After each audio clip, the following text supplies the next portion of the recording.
Samsung Galaxy S21 series. What's up guys, Saf here on Super Saf TV. It's Super Saf. This was actually a really good video, by the way. If you want to get the latest sort of specs and rumor updates for the S21, check out Saf's video, leave a link below. But I want to talk about something a little bit different. The problem is, I just don't know if there's anything that exciting that's going to make you want to chuck your current phone in the bin and rush out and buy a new S21. I mean, there's the usual range of upgrades, you know, new processor, slightly updated cameras, slight redesign, which I must admit I do quite like with this curved edge to the camera module and also the two-tone design. I think this purple one looks amazing.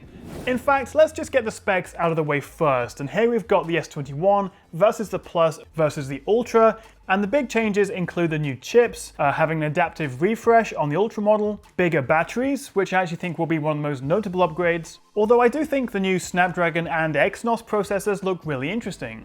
Some early results from the new Exynos chip suggest it may actually give the Snapdragon a proper run for its money this year.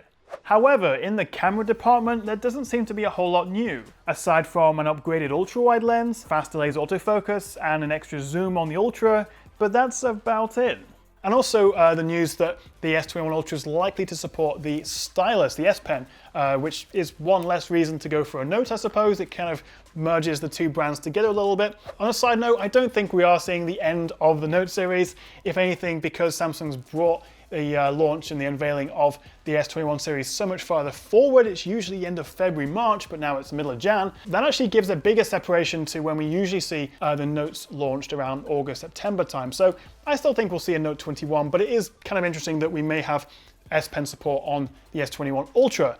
So of course there are some decent upgrades, but one of the questions and the comments I see a lot pop up on my channel is people saying, well, you know, I've got my Note 10 Plus or my S9 and I still don't see a reason to upgrade, you know, come back to me when there's something different fundamentally. I still don't know if we're getting that. And that's only half the story, because we've got these fairly, you know, modest upgrades, but there also seems to be a couple of downgrades with the new phones.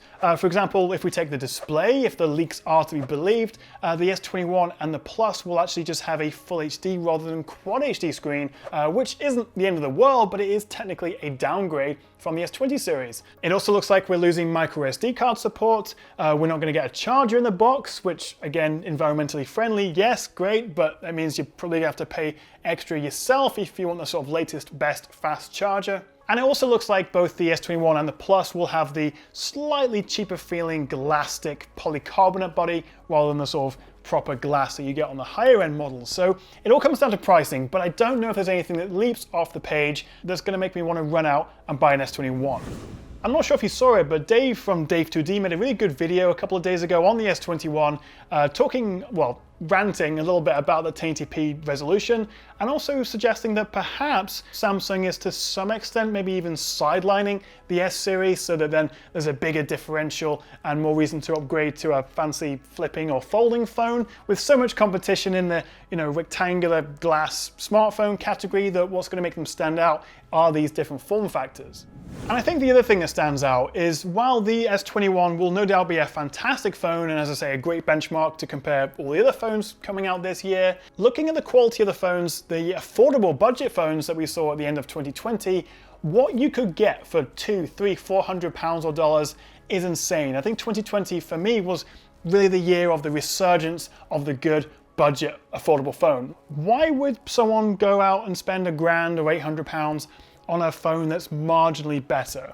And the truth is, a lot of the best features that might actually tempt you to upgrade are exclusive to the super expensive S21 Ultra. The glass body, the adaptive refresh screen which saves battery, the Quad HD resolution, and also the option for Quad HD and 120Hz finally at the same time, but again only on the Ultra. That periscope zoom, the micro SD, S Pen support. It's frustrating that you'll have to pay around £1,200 or so to get all those extras. So what was the point of this video? Well, I don't know really, I just like talking to you guys about phones, but I guess it's kind of managing expectations for the S21. There's nothing that really jumps out at me as being a must-have new feature. Most of the good stuff is exclusive to the Ultra, And I think for a lot of people, something like the current S20 FE may end up being a better value choice, especially if we see it on sale.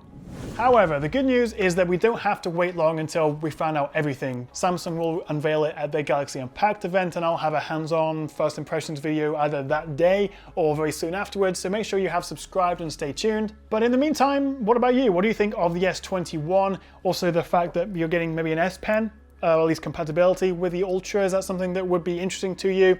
Let me know in the comments below. I read every single one of your comments and I'd love to hear what your expectations are, what you're thinking about the S21. Thank you so much for watching, guys, and I'll see you next time right here on the Tech Chat.